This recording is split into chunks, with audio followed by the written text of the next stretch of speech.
7h40, Thomas. Le vrai faux de l'info de la matinale, Jean-Philippe Ballas, bonjour. Youpi Thomas, bonjour à tous. Ce matin, le match Xavier Bertrand, Emmanuel Macron. Écoutez ce règlement de compte en direct hier devant micro et caméra. Le ministre de l'économie est à Calais pour évoquer les conséquences du Brexit et le président de région en profite pour le tacler sur la crise des migrants.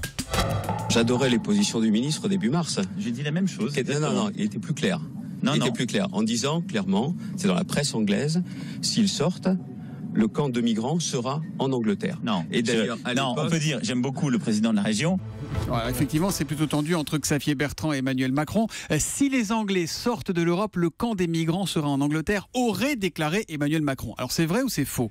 Dans l'idée, c'est plutôt vrai, Thomas. Xavier Bertrand, il évoque ici un entretien accordé par le ministre au Financial Times. C'était au début du mois de mars. Et à l'époque, Emmanuel Macron met la pression sur les Anglais à propos du Brexit. Et il parle entre autres des migrants et des accords du Touquet. Est-ce qu'on peut rappeler ces accords en quelques mots ? Il place en gros la frontière britannique au port de Calais, c'est ça ? Voilà, dans l'idée, c'est ça. C'est un accord de coopération entre polices pour éloigner les migrants qui veulent traverser la Manche, avec la possibilité donc pour Londres de faire des contrôles côté français.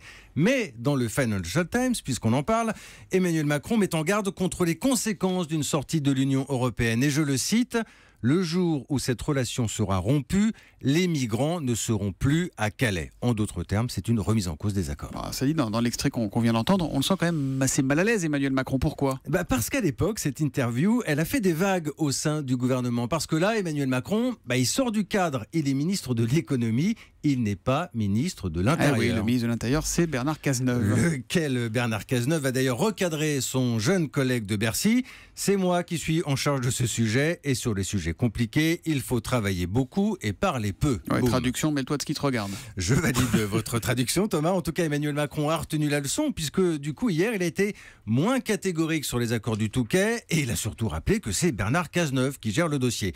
Forcément, Xavier Bertrand n'allait pas rater l'occasion de rouvrir la plaie devant la caméra, ce qu'on appelle une manœuvre de déstabilisation. C'est aussi ça, la politique. Le vrai faux de l'info de la politique, donc qui décrypte le premier et le second degré des politiques tous les matins après le journal de 7h30 sur Europe 1. À demain, Jean-Philippe. À demain.